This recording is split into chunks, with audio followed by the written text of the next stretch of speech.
গত ক্লাসে আমরা আমাদের জাভাস্ক্রিপ্টের লেন্থ ব্যবহার করে কিভাবে অ্যারেকে অ্যাক্সেস করতে হয় সেই ব্যাপারটা অবশ্যই আমরা দেখেছি, তাই না?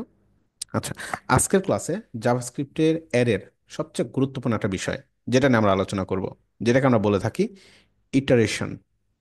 ইটারেশন জিনিসটা কি? আমরা লুপ তো অবশ্যই দেখেছি, তাই না? যে ফর লুপ কিভাবে কাজ করে, হোয়াইল লুপ কিভাবে কাজ করে, ডু হোয়াইল লুপ কিভাবে কাজ করে। লুপের কাজটা আসলে কি? একই কাজ রিপিটেডলি সে করতে পারে। জাস্ট তাকে কি করবেন, আপনি হচ্ছে কমান্ড করে দিবেন, কন্ডিশন সেট করে দিবেন, কন্ডিশন ওয়াইজ সে ইচ্ছে মতো কাজ করবে। এই ব্যাপারটা আমি আজকে আবারও আপনাদের দেখাবো। ওকে, যে লুপটা আসলে কেন বা কিভাবে আসলে কাজ করে। ওকে, সো আমি একটা লুপ চালাবো। দেখেন, ফর লুপে বেশি কিছু ইউজ করব না, জাস্ট ধরেন 1 থেকে 10 প্রিন্ট করব সিম্পলি।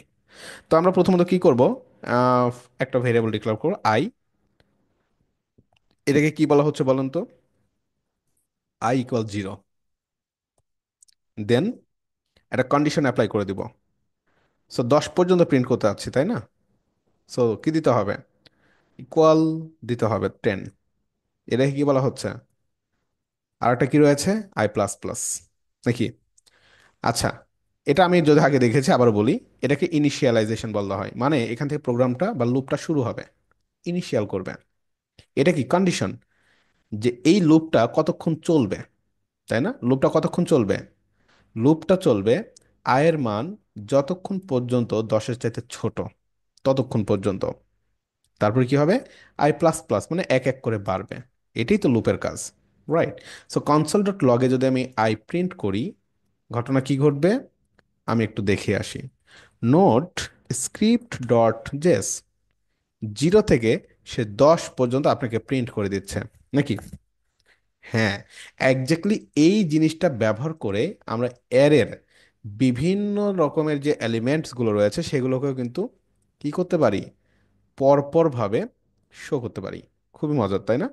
আচ্ছা, আমরা আবারও একটা অ্যারে ডিক্লেয়ার করব, রাইট ফ্রুটস, এবং তার মধ্যে আমরা অনেকগুলো ভেরিয়েবল, সরি, ভ্যালু বা এলিমেন্টস আমরা নিয়ে নিব, নাকি বলেন? ম্যাঙ্গো, পাইনঅ্যাপল, আরও নিতে পারি তো নাকি? স্ট্রবেরি, থাক, এই কয়টি থাক। আচ্ছা, এখন চাচ্ছি আমরা এই ফ্রুটসের মধ্যে যতগুলো ভেরিয়েবল এলিমেন্ট রয়েছে এইভাবে ইটারিং করব বা লুপ চালিয়ে একটা একটা করে আনবো। ব্যাপারটা কিন্তু খুবই খুবই সিম্পল, আপনারা হয়তো বুঝতেই পারতেছেন। সো ফর, দেন ফরের পরে কন্ডিশন, সরি আমাদের স্টেটমেন্ট, যেখানে আমরা আমাদের স্টেটমেন্টগুলোকে লিখব। কি করতে হবে? প্রথমত ইনিশিয়ালাইজেশন করতে হবে। আই এর মান কত হবে? 0 থেকে শুরু হবে। এরপরে কি করব? আয়ের যে মান কত পর্যন্ত যাবে বলেন তো? এখানে কিন্তু আমরা জানি না যে কত পর্যন্ত আসলে চালাতে হবে, নাকি? বাট আবার জানি, কিভাবে জানি? মনে আছে লাস্ট সেশনে আমরা অ্যারে লেন্থ দেখেছি। তো লেন্থ কিন্তু বলে দেয় যে আসলে এখানে কয়টা এলিমেন্টস রয়েছে, নাকি? আচ্ছা, তো এখানে fruits dot length, fruits dot length যদি আমরা করি তাহলে কি হবে? এখানে কত পর্যন্ত লুপটা চলবে সেই জিনিসটা কিন্তু এখানে চলে আসতেছে, নাকি? ফ্রুটস ডট লেন্থের মধ্যে।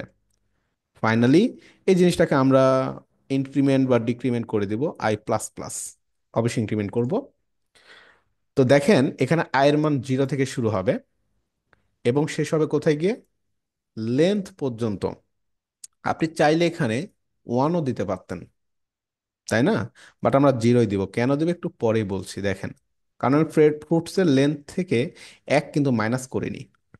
ম্যানেজ করেছি? করিনি। আচ্ছা, যাই হোক, সিম্পলি বুঝেন। তো এগুলো এমনিতেই ধরতে পারবেন। লজিক বোঝাটা আসলে জরুরি, লজিক্যালি বুঝতে হবে। তা আমি যদি এখন কনসোল ডট লগে গিয়ে প্রিন্ট করব, কাকে প্রিন্ট করব? এই ফ্রুটস, তাই না? ফ্রুটসটাকে প্রথমত দিয়ে দিলাম। এবং ফ্রুটসের কি কি অ্যাক্সেস করব আমরা? ফ্রুটসের মধ্যে আয়ের মানটাকে, আয়ের মান প্রথমত এখানে কত হবে? 0 হবে। 0 ইন্ডেক্সে কত আছে? অ্যাপেল, অ্যাপেল সে প্রিন্ট করবে। আবার সেই লুপে যাবে, দেখবে প্লাস প্লাস করতে হবে বা এক বাড়াতে হবে, তাই না? আই প্লাস 1 করবে। সেম ভাবে সে দেখা যাচ্ছে এখানে 1 2 3 4 5 6, যতক্ষণ পর্যন্ত লেন্থ কি হয় আয়ের চাইতে বড় থাকে ততক্ষণ এটা চলতে থাকবে। দেখেন, এখন simply note script dot J যদি করেন, দেখেন কি আসতেছে। এখানে Apple, banana, mango, orange, pineapple, strawberry, undefined, sorry undefined আসতেছে। যেহেতু আনডিফাইন আসতেছে এখানে -1 করে দেন। আনডিফাইন মানে সে লাস্টে আরো একটা ঘর নিচ্ছে। ঠিক আছে, আর কিছুই না। ক্লিয়ার করলাম টার্মিনাল, আর সেটা ঝামেলা করবে তো। টার্মিনাল কাজ করে একটা ঝামেলা, বাট হাতের কাছে পাওয়া যায় এই জন্য কাজ করছি। Note script dot JS. এখন কি Apple, banana, mango, orange, pineapple and strawberry. তো ক্লিয়ার তো নাকি? আসলে বুঝতে পেরেছেন। আপনি যদি এখানে 1 থেকে শুরু করতেন, আয়ের মান 1, সেক্ষেত্রে এখানে 1 দেওয়ার প্রয়োজন ছিল না। দেখেন নোট স্ক্রিপ্ট ডট জেএস। আচ্ছা, প্রয়োজন হচ্ছে নাকি? আচ্ছা, প্রয়োজন হবে, হবে, রাইট, হবে। ওকে, আসলে এখানে তেমন একটা ইম্প্যাক্ট পড়বে না। ওকে, এই যে ব্যানানা, ম্যাঙ্গো। হুম। ও, আচ্ছা, বুঝতে পেরেছি। আয়ের মানটা কি হচ্ছে দেখেন, ব্যানানা থেকে শুরু হচ্ছে, মানে এক, জিরো ইন্ডেক্সটাকে সে বাদ দিয়ে দিচ্ছে। জিরো ইন্ডেক্সকে সে বাদ দিয়ে দিচ্ছে, বাট জিরো দিলে সে অ্যাপেলটাকে কাউন্ট করছে। এই হলো বিষয়। সো এটা হচ্ছে ইটারেটিং, বা যেটাকে আমরা বলে থাকি লুপ। লুপ চালিয়ে এর যে আইটেমসগুলো রয়েছে সেই আইটেমগুলো আমরা নিয়ে আসতে পারি। ঠিক আছে, এখানে আমরা আরো অনেক কিছু করতে পারি। আপনি চাচ্ছেন যে কি হবে, উম, যেগুলো জোর টাইপের, হ্যাঁ, ইন্ডেক্সে রয়েছে সেগুলো শুধুমাত্র করা যাবে, কোনো অসুবিধা নাই, করা যাবে। জাস্ট কি করবো আমরা, এখানে আয়ের মানের সাথে কত দ্বারা বিভাজ্য হয়, 2। সিম্পলি এভাবে করে আমরা অনেক সময় কি করতে পারি, হয়তো হবে কিনা দেখে আসি। Script dot JS, Apple, banana, Apple, banana, Apple, banana. আচ্ছা, বুঝতে পেরেছি। আচ্ছা, থাক, এটা আপাতত থাক। আপাতত আপনাদের হচ্ছে সিম্পলি বা শর্ট যে ব্যাপারটা রয়েছে এটা বুঝেন। ওকে, আমরা ওইটা দেখব। তো ফর লুপের যে বিষয়টা এটা আসলে বুঝতে পেরেছেন। সেম ভাবে ফর ইচ লুপ রয়েছে। আমরা এটা প্রজেক্ট যখন শুরু করব তখন দেখব। কারণ এটা বোঝার জন্য আপনাদের ডকুমেন্ট, যে অবজেক্ট মডেল বা ডম, ফর্ম, এগুলো বুঝতে হবে। For each loop, map loop, হ্যাঁ, এইগুলো আমরা তখনই দেখবো আর কি, অসুবিধা নাই।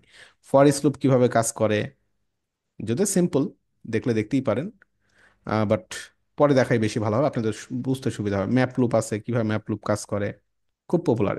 এই তিনটা ভাবে আমরা বেশি কাজ করবো, বেশিরভাগ আপনাদের ম্যাপ লুপ দিয়ে কাজ করতে হবে। ঠিক আছে, ম্যাপ লুপের মাধ্যমে, কারণ কিছু বিশেষত্ব রয়েছে ম্যাপ লুপের। আচ্ছা, তো আজকের সেশনটা এই পর্যন্ত রাখছি। আর পরবর্তী সেশনে আবার দেখা হচ্ছে আপনাদের সাথে। সেই বিষয়গুলো প্র্যাকটিস করে ফেলবেন। আল্লাহ হাফেজ, সালামু আলাইকুম।